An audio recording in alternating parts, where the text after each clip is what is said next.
साथ को घरों ले जाना सही, कोई माया में ना सके रहे। खैचे सबों को ए बानी, फिर से घरों धनी पहचानी। इस एक चौपाई में सब कुछ कह दिया अक्षरातीत ने। इस ग्रंथ का नाम ही है प्रकाश। प्रकाश का असर क्या है? उस सत्य का प्रकाश करना जिसके उजाले में अज्ञानता का अंधकार नष्ट हो जाता है। मनुष्य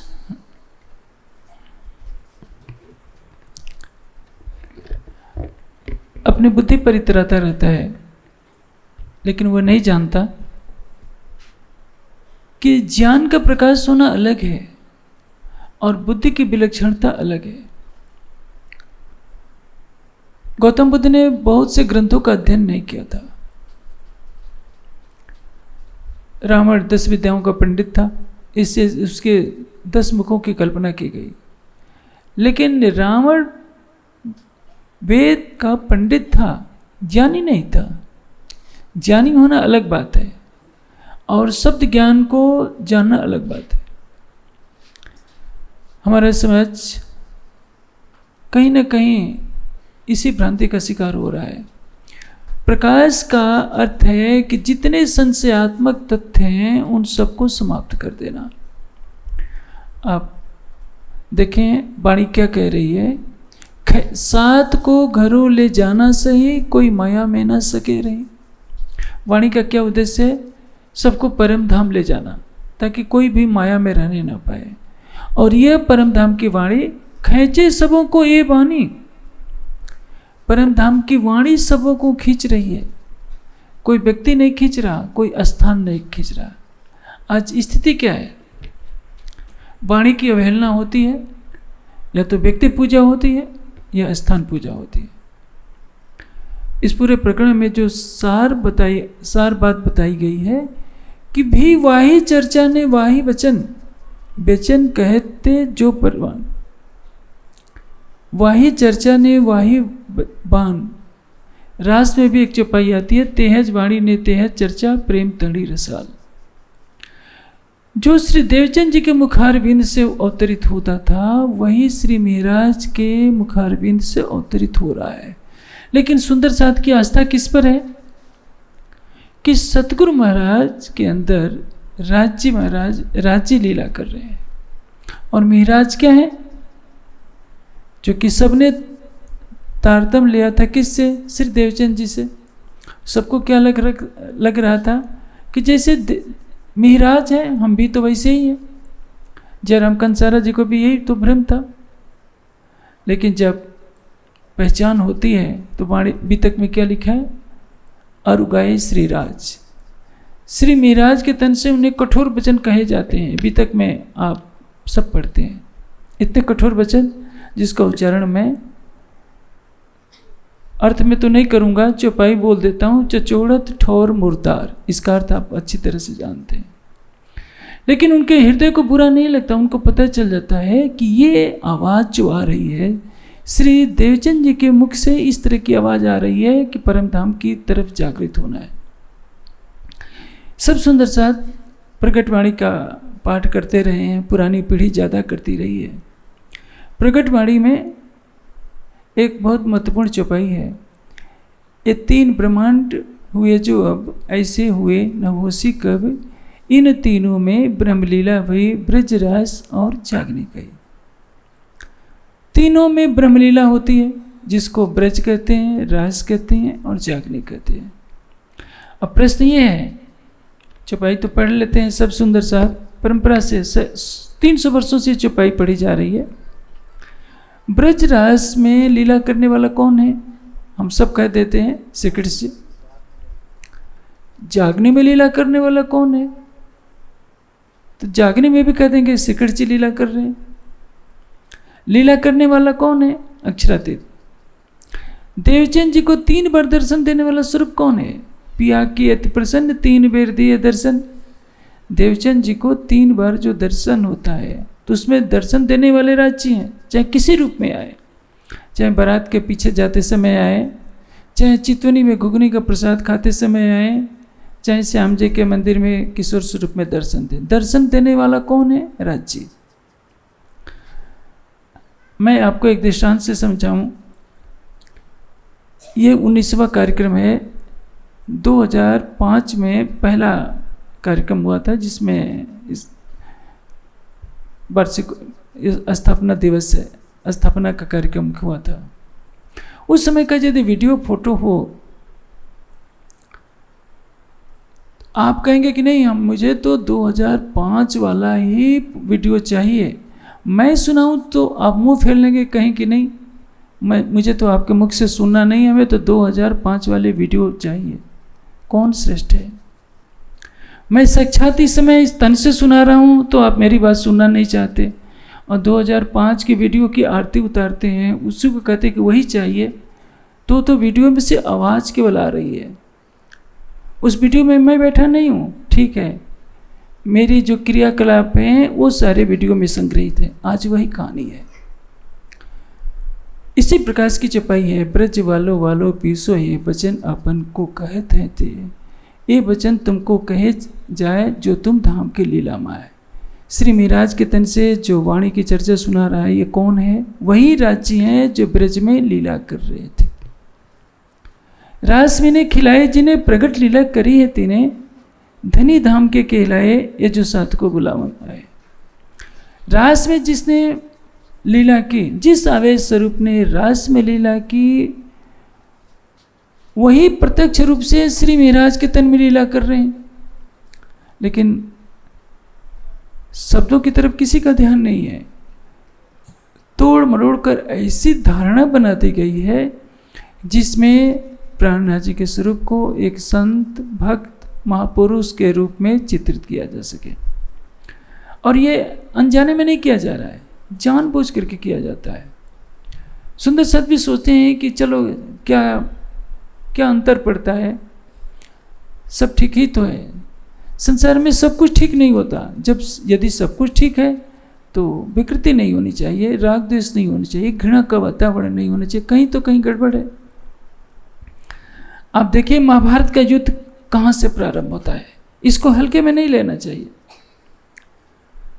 महाभारत का युद्ध प्रारंभ होता है, क्योंकि महाभारत का दृष्टांत दे दूंगा तो सबको समझ में आ जाएगा, नहीं तो ये बात तो सबके गले नहीं उतरती।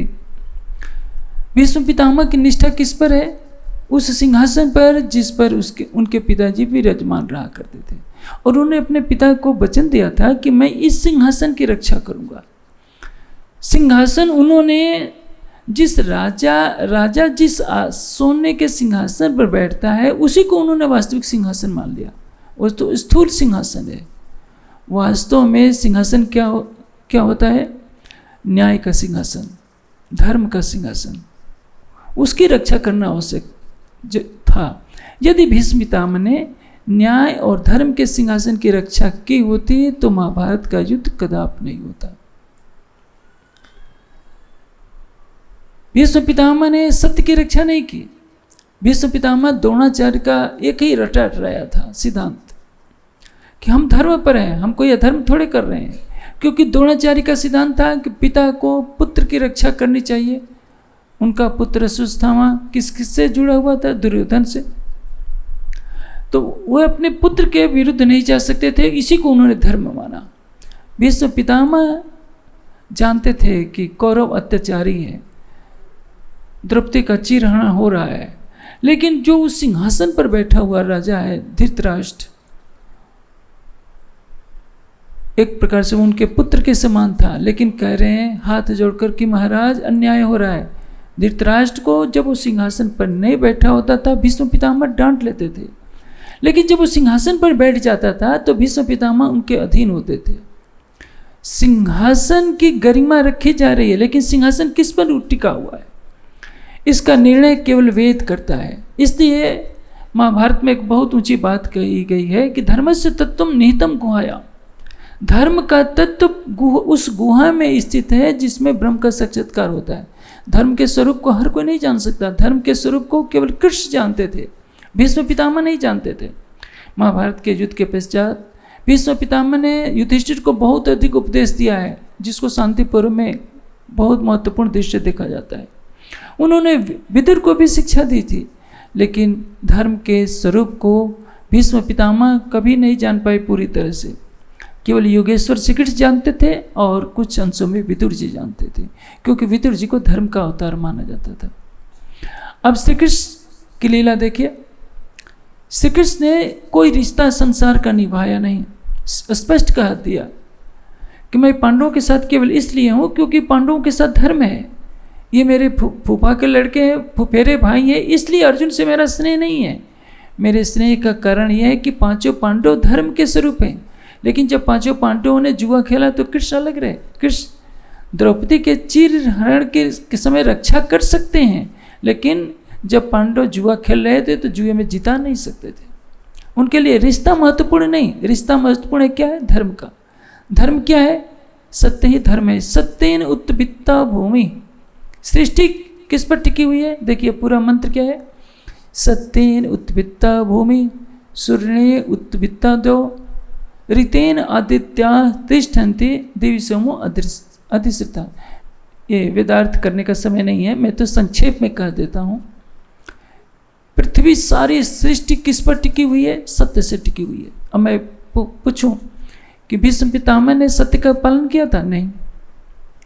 जब संध्य दूत बनकर श्री कृष्ण जाते हैं,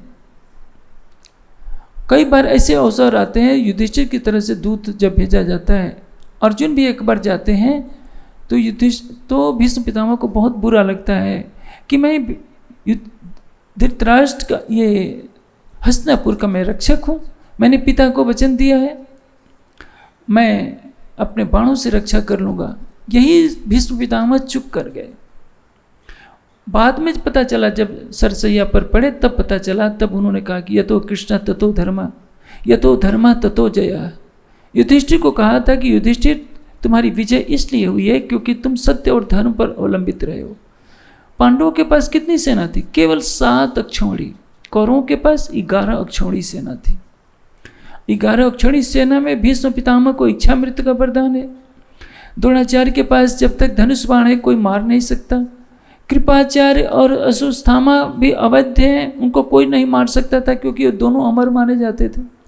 और कर्ण के पास जब तक कवच कुंडल है कोई मार नहीं सकता था।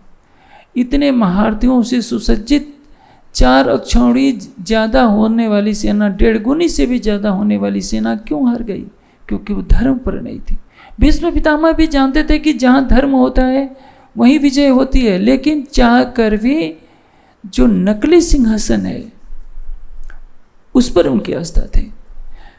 राजा का सिंहासन किस पर अवलंबित होता है? न्याय पर। जो राजा निष्पक्ष न्याय नहीं कर सकता उसके राज्य का पतन निश्चित है। संसार की कोई शक्ति उसकी रक्षा नहीं कर सकती। जो व्यक्ति, संस्था, समाज सत्य का अनुसरण करता है वही सुरक्षित रहता है। इसलिए उपनिषदों में क्या कहा गया? सत्यमेव जयते न अनृतम सत्येन पंथा वित्तो देवयाना। सत्य की ही विजय होती है, असत्य की नहीं। असत्य कितना भी शक्तिशाली हो उसका विनाश होना निश्चित है। अब आप देखिए हमारा समाज सत्य का कितना उल्लंघन करता है। वाणी कुछ कहती है, व्याख्या कुछ की जाती है। वितक में क्या लिखा है? जब देवचंद जी का प्रकटन होता है उसके बारे में चौपाई क्या कहती है? सुखदाई सवन को अखंड करनहार, विश्व बंदे अक्षर लो, सुखे परीक्षित सो कयो विचार। ये कौन स्वरूप प्रकटा है? सुखदाई सवन को, सारे ब्रह्मांड के लिए इनका स्वरूप प्रकट हुआ है। अखंड करनहार, सारे ब्रह्मांड को इनके ज्ञान संपत्ति मिलेगी। संपूर्ण विश्व, विश्व बंदे अक्षर लो, संपूर्ण विश्व और अक्षर ब्रह्म तक जिसकी वंदना करते हैं वो परब्रह्म की हिलादनी शक्ति का प्रकटन हुआ। चौपाई ये कह रही है। कुछ दिन पहले एक हमारे समाज के एक महान पुरुष का वीडियो मैंने देखा। उसमें क्या कह रहे हैं? जब मिहिराज देवचंद जी के चरणों में आते हैं, उनके चरणों में प्रणाम करते हैं, तो देवचंद जी के अंदर बैठी हुई शक्तियाँ समाधिस्थ हो जाती हैं और देखती हैं कि जागनी तो इन्हीं से होनी है। यह सुनकर मुझे बहुत हंसी आई कि देवचंद जी के अंदर जो शक्तियाँ थी, श्यामा जी की आत्मा, कुछ लोग 3 शक्ति मानते हैं, कुछ 5, जो भी है, श्यामा जी की आत्मा, राज जी की आवेश शक्ति, जागृत बुद्धि, तो पूछा जाए कि ये तीनों समाधिस्थ होकर जानेंगे? राज्य के अवैध स्वरूप को समाधिस्थ होने की क्या जरूरत है? समाधि कोई प्रणाम करेगा तो कितना समय लगेगा? 1 मिनट लगेगा। 1 मिनट में समाधि लगा करके देवचंद जी को पता चलेगा क्या? जिस तन में राज्य बैठे हैं उस तन को समाधि लगाने की आवश्यकता नहीं पड़ती, सब कुछ मालूम होता रहता है। दूर से ही देवचंद जी ने देख लिया था कि ये तो मिहिराज के अंदर वही इंद्रावती की आत्मा है जिस पर जागने का सारा मुद्दा है। समाधि जानबूझ करके जोड़ा जा रहा है ताकि उनकी गणना साधकों में हो जाए। समाधि कौन लगाता है? साधक लगाता है। साधक किसको कहते हैं? साध्य को पाने के लिए जो प्रयासरत रहता है वो साधक है, और लक्ष्य को प्राप्त कर लेता है वो सिद्ध है।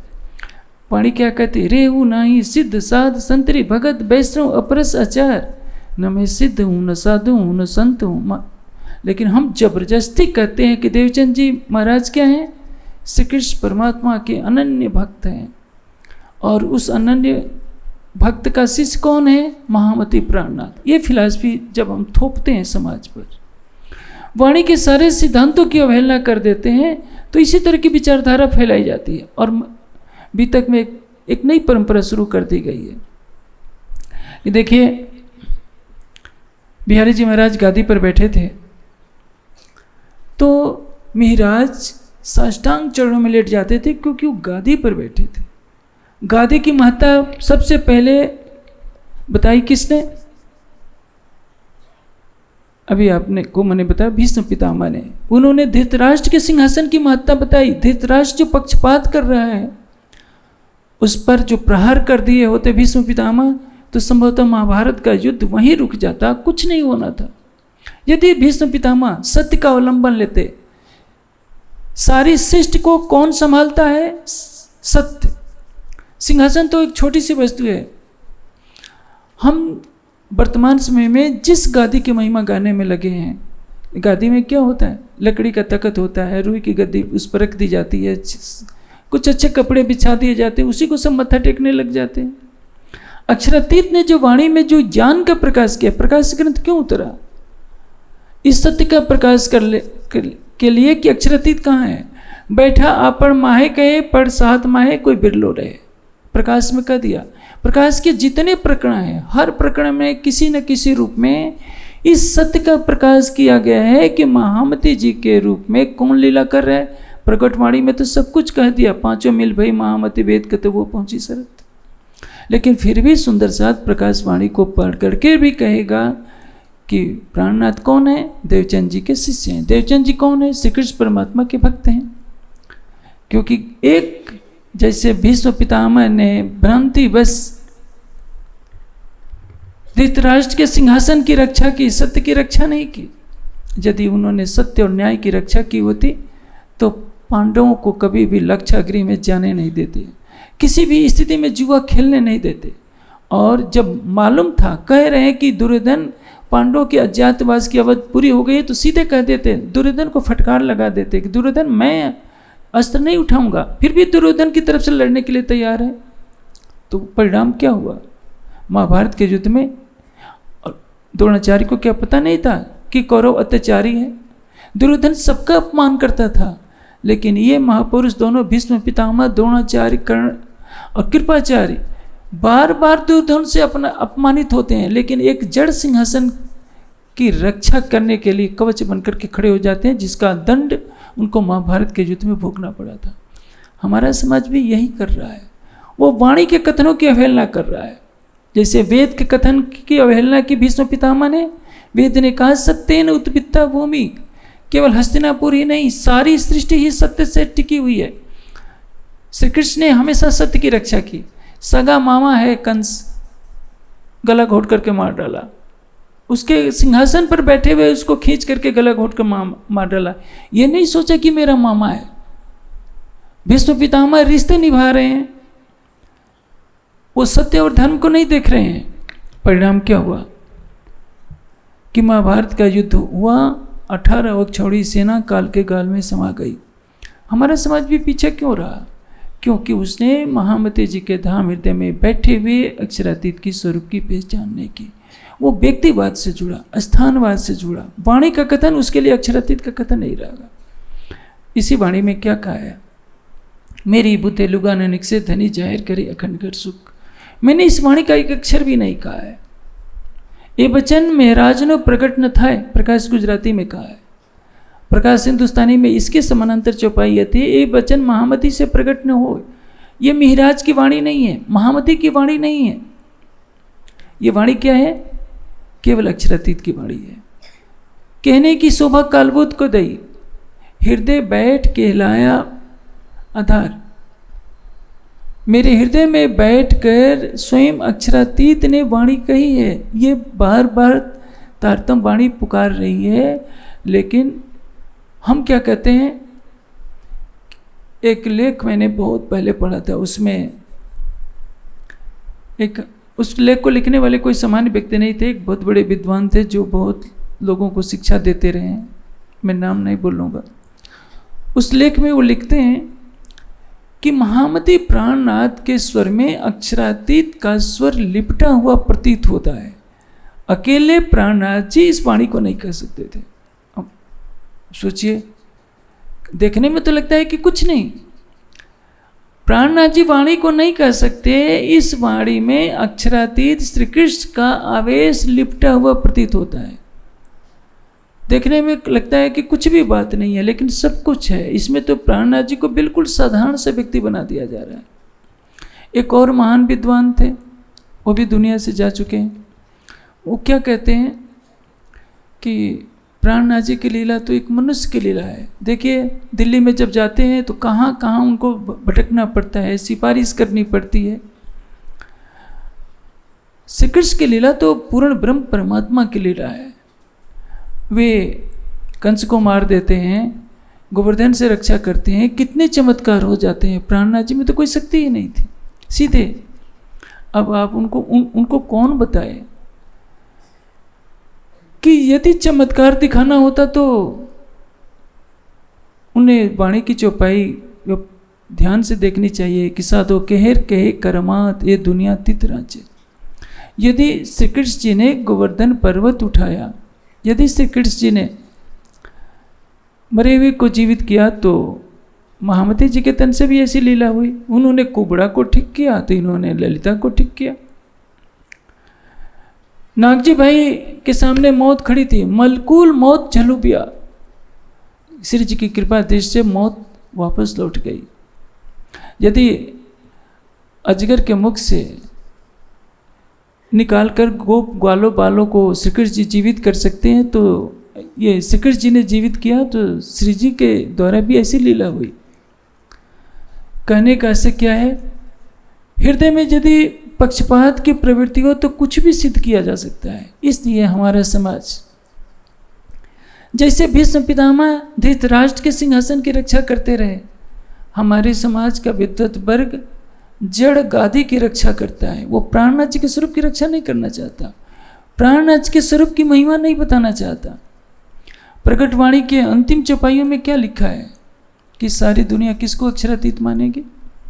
तब कोई नहीं किसी के संग दुख सुख भुगते अपने अंग। छठे दिन के बाद सातवें दिन न्याय की लीला होगी, उसका भी वर्णन है कि सारा ब्रह्मांड किसी ज्ञान से मुक्त होगा, तारतम वाणी के ज्ञान से मुक्त होगा। और हमारा समाज उसी पगडंडी पर चलता रहा, या तो किसी व्यक्ति विशेष के अधीन रहा, किसी स्थान विशेष के अधीन रहा, उसी के महिमा मंडन में लग गया।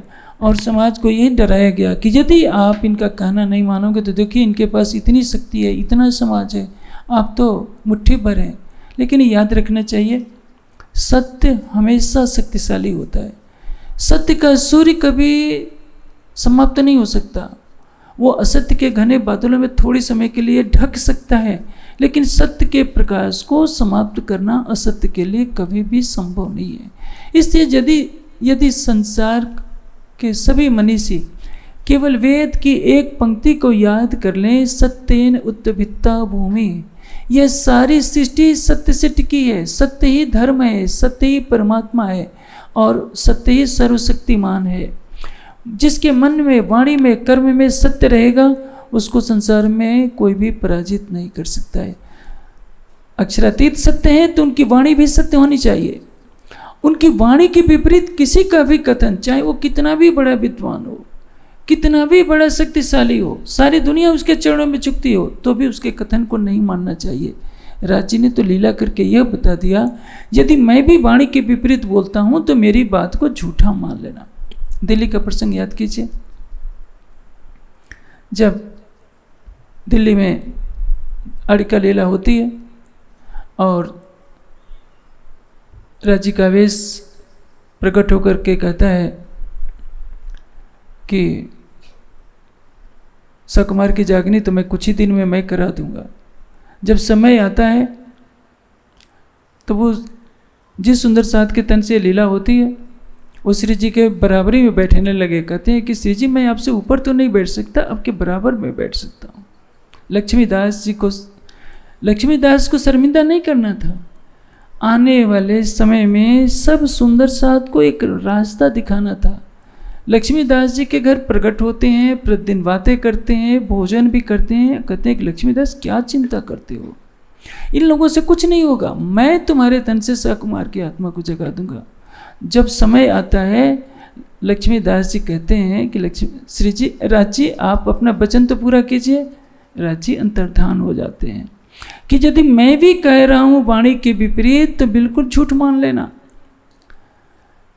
कलश में उन्होंने कह रखा है, इंद्रावती के मैं अंगे संगे इंद्रावती मेरा अंग, जो अंग सौंपे इंद्रावती तय प्रेमी रमण। अंग सौंपे का तात्पर्य क्या? जो अपना हृदय दे देगा महामती को, उसको मैं आनंद में डुबो दूंगा। सुख देऊँ सुख लेऊँ सुखे जगाऊँ साथ, इंद्रावती को उपमा मैं दई अपने हाथ। मैंने महामती को सारी शोभा अपनी दे रखी है, नाम श्रृंगार शोभा सारी मैं भेग तुम्हारे लिए। लेकिन हमारी प्रवृत्ति नहीं जाती। हम एक काठ की लकड़ी की काठ की गद्दी की महत्ता को प्राणनाथ जी के जो स्वरूप है, महामती जी के अंदर जो अक्षरातीत काव्य स्वरूप, उसे बड़ा बना देते हैं और गादी की महिमा में लग जाते हैं कि देखो इनकी गादी है, इनकी गादी है। देवचंद जी के अंदर कौन बैठा है? वह अक्षरातीत जिसने ब्रजराज में लीला की है। वही आवेश स्वरूप महामती जी के अंदर हफ्से में प्रत्यक्ष दर्शन देता है। श्री देवचंद जी के अंतर्ध्यान होते ही वो स्वरूप विराजमान हो चुका था, लेकिन स्वयं मिहिराज को भी नहीं पता था कि मेरे धाम हृदय से अक्षरातीत अब लीला करने लगे। विरह में जब 6 माह के विरह में मिहिराज की स्थिति ऐसी बन जाती है, जब आ भी सुख अंग में सांस भी छोड़ियो संग, तब तुम पर्दा टाल के दियो मुहे अपन अंग।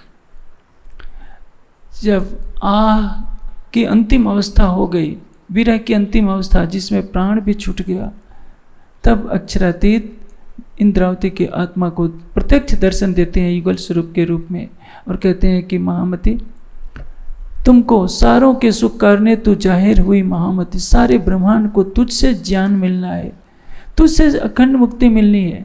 हम वाणी के उन वचनों को बिल्कुल मिथ्या कर देते हैं और आज भी समाज का एक वर्ग क्या कहेगा? प्राणनाथ किसके शिष्य हैं? सतगुरु महाराज के। सतगुरु महाराज किसके भक्त हैं? श्री कृष्ण परमात्मा के।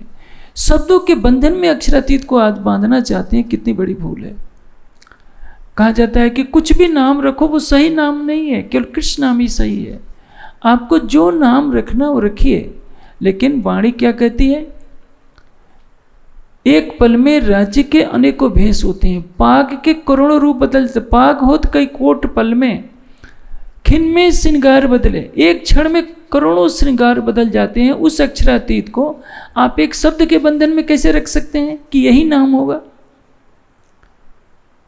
द्वारकाधीश का भी वही नाम है, गोलोकवासी का भी वही नाम है, ब्रज वाले का भी वही नाम, तो एक ही कृष्ण का है।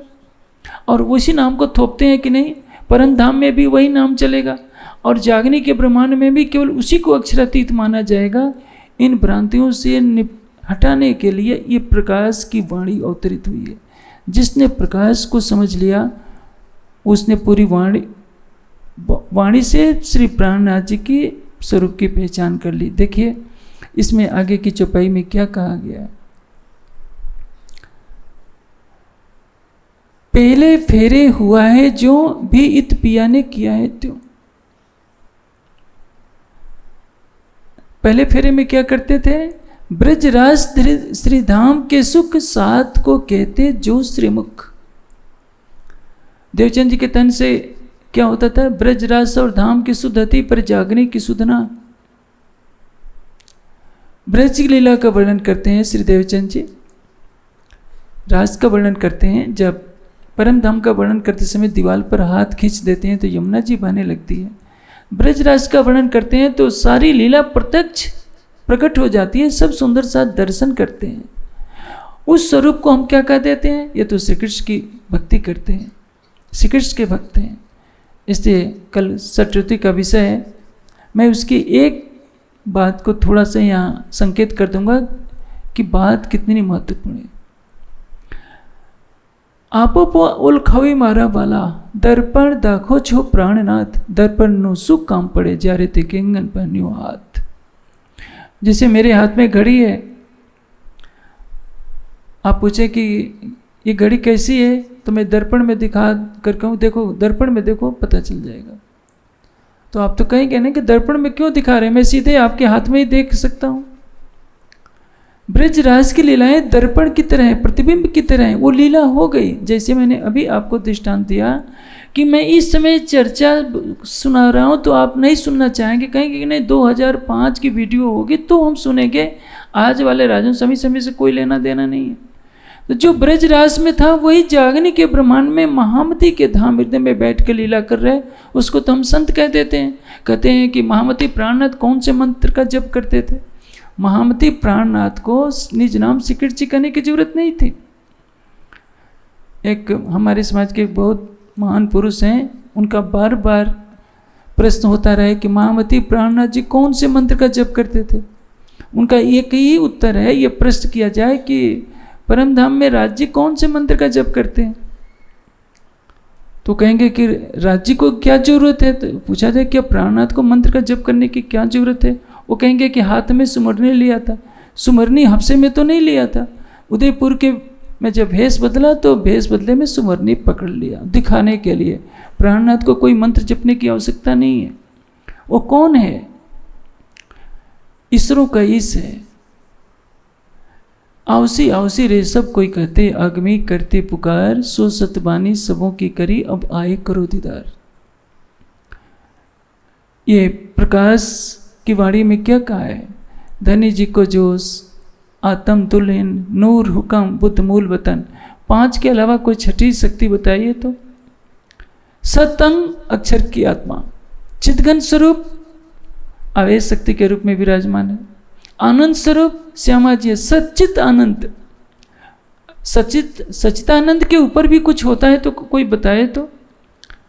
और सतंग के क्रिया शक्ति है जोश, जिसको कतेब में जबरेल कहते हैं। और ज्ञान शक्ति कौन है? जागृत बुद्धि, जिसको कतेब की भाषा में असराफिल कहते हैं।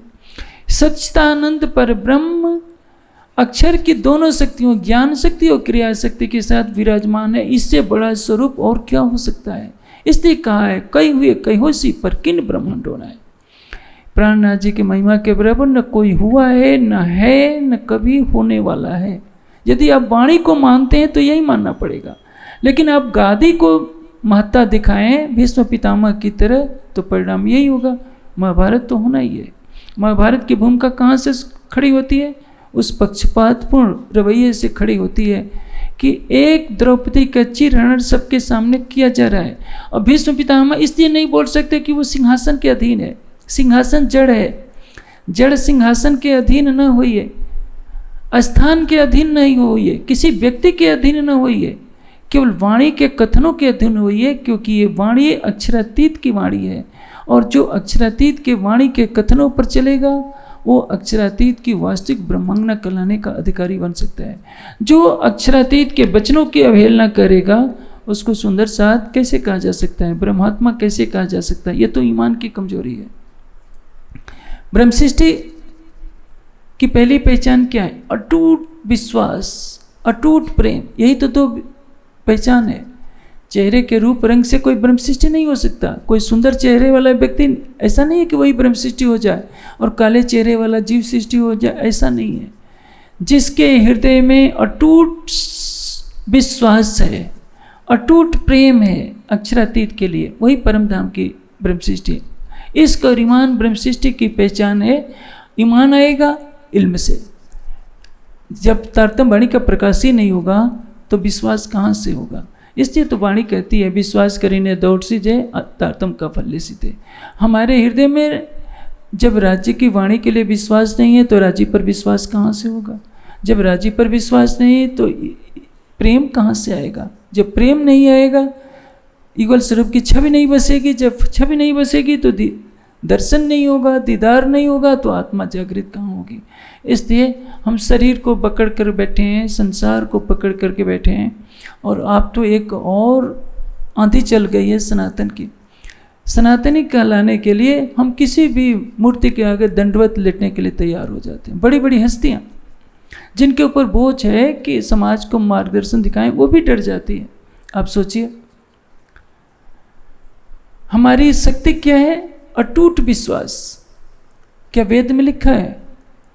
देवता की पूजा करनी चाहिए। मैं भी कहता हूँ पूजा कीजिए। किसके? गुणों की पूजा कीजिए।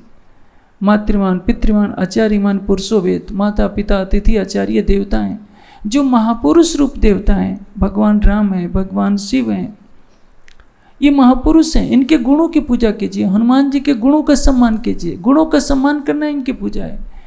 चित्र की पूजा की, मूर्ति पूजा की स्वीकृति वेद में नहीं है, उपनिषद में नहीं है, दर्शन शास्त्रों में नहीं है, गीता में नहीं है। फिर हम वेद शास्त्र की अवहेलना करें तो हम कैसे सनातनी हैं? हम तो पुराणपंथी हो जाने का नाटक कर रहे हैं। पुराणपंथी होकर हम कहते हैं कि हम सनातनी हैं। न हम वाणी को मानने के लिए तैयार हैं, न वेद शास्त्र को मानने के लिए तैयार हैं। हम केवल गादी की महत्ता को मानने के लिए तैयार हैं। जो भूल भीष्म पितामह ने की और जिसका परिणाम महाभारत का युद्ध हुआ, भारतवर्ष का पतन हुआ, आज भी हिंदू समाज के सभी संप्रदायों में वही भूल, एक गादी, एक आसन विशेष की पूजा मैंने देखा है कई जगह होता है। किसी श्रद्धा में किसी महापुरुष का कोई आसन बिछाया होता है, नहीं होता है तो सारे शिष्य उस आसन को ही मत्था टेकना शुरू कर देते हैं। अरे भाई, वो कपड़े का एक पिंड है, एक कपड़े का समूह है, उस कपड़े को प्रणाम कर रहे हो, सत्य को प्रणाम क्यों नहीं करते? जो तुम्हारी आत्मा में अनंत ब्रह्मांडों का सृजन करने वाला विराजमान है, अनंत सृष्टि को मुक्ति करने वाला परमात्मा तुम्हारे हृदय मंदिर में विराजमान है, उससे क्यों नहीं डरते? उसके निर्देशों का पालन क्यों नहीं करते? एक जड़ काठ की लकड़ी से डर लगता है, एक कंबल के आसन से, एक रुई की गद्दी से डर लगता है, लेकिन परमात्मा के बनाए हुए नियमों का उल्लंघन करने से क्यों नहीं डर लगता? वाणी के वचनों का उल्लंघन करने से क्यों नहीं डर लगता? यही हमारी भूल हमारे लिए एक पतन की सौगात लेकर के आती है। हमारे समाज को सत्य की राह दिखानी चाहिए थी, लेकिन हमारा समाज जब आज तक प्राणनाथ को नहीं जान सका तो क्या करेगा? इसलिए तो रास में स्पष्ट कर दिया, आपन हची नथी उलख्या, जुओ बिचारी मन विविध पेरी समझाविया अनेक कही नित्यतार्थम। आपन हची नथी उलख्या। आज भी 300 वर्ष व्यतीत हो जाने के बाद भी हमने प्राणनाथ जी को नहीं जाना है, अक्षरातीत को नहीं जाना है। यदि जान लिए होते तो अक्षरातीत की वाणी के लिए सारे संसार से टकरा जाते, क्योंकि वाणी सत्य है, व्यक्ति सत्य नहीं हो सकता। मेरे से कई गलतियां हो सकती हैं, लेकिन मैं हमेशा कहता हूँ आप मेरा कहना कभी मत मानिए, केवल वाणी के कथनों पर चलिए। जो वाणी कहती है आपकी अंतरात्मा साक्षी देती है, केवल उसी को मानिए, क्योंकि वाणी में स्वयं श्री राज जी ने कहा है कि वाणी के कथनों को अक्षरशः मानिए। और मैंने यदि लक्ष्मीदास को कह करके भी अपना वचन तोड़ा, केवल यह दर्शाने के लिए कि यदि मेरे आवेश स्वरूप का वचन झूठा हो सकता है, तो वाणी के कथनों को छोड़कर किसी भी, चाहे कितना भी कोई सिद्ध महापुरुष हो, उसका वचन यदि वाणी के विपरीत है तो नहीं मानना। लेकिन हमने प्रतिज्ञा बांध ली है कि हम अपने महाराज जी को नाराज कैसे कर सकते हैं, इतने समाज को नाराज कैसे कर सकते हैं। यही तो आपके अटूट ईमान की, विश्वास की परीक्षा है। और लगता है हमारा समाज इस ईमान की कसौटी पर खरा सिद्ध नहीं हो पा रहा है। जिस दिन हमारा विश्वास परिपक्व होगा, उस दिन हमारे हृदय में प्रेम का ऐसा सागर लहराएगा कि युगल स्वरूप तो आंखें बंद करते ही हमारे हृदय मंदिर में झलकने लगेंगे। इसलिए जब तक हमारा विश्वास का महल कमजोर है तब तक उस पर प्रेम की सुगंधी कभी नहीं आ सकती। और जब जिसके हृदय में प्रेम नहीं, उसका हृदय उस सूने महल के समान है जिसमें कोई रहने वाला नहीं होता। हम अपने हृदय को प्रेम भरा बनाना चाहते हैं तो अपने विश्वास को अटूट दृढ़ करना होगा। जैसे समुद्र के किनारे आप खड़े हो जाइए, लहरें आएंगी, आपको बहाने का प्रयास करेंगी। यदि आप डगमगा गए तो समुद्र में बह जाएंगे।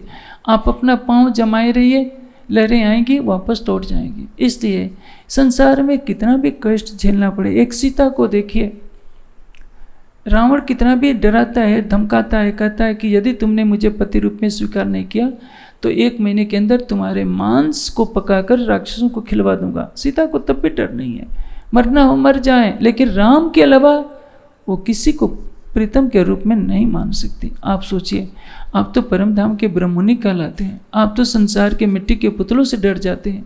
इतने लोग विरोध में हो जाएंगे, इतने लोग ये हो जाएगा, ये नुकसान हो जाएगा, आप क्यों सोचते हैं? आपकी आत्मा का प्रीतम हर पल आपके साथ है। इसलिए जागने के ब्रह्मांड में, जागनी लीला में, जागनी का जो स्वरूप महामती जी के धाम हृदय में लीला कर रहे हैं, उसको पहचानने की आवश्यकता है। उसकी वाणी पर अपना सर्वस्व समर्पण करने की आवश्यकता है। उसके निर्देशों पर चलने की आवश्यकता है। उसकी पहचान संसार को देने की आवश्यकता है और अपने धाम हृदय में उसको बसाकर, उसके हृदय में डूबकर यहीं बैठे बैठे परम धाम का सुख लेने की आवश्यकता है। इसको कहते हैं इति बैठे घर जागे धाम, पूरे मनोरथ हुए सबका।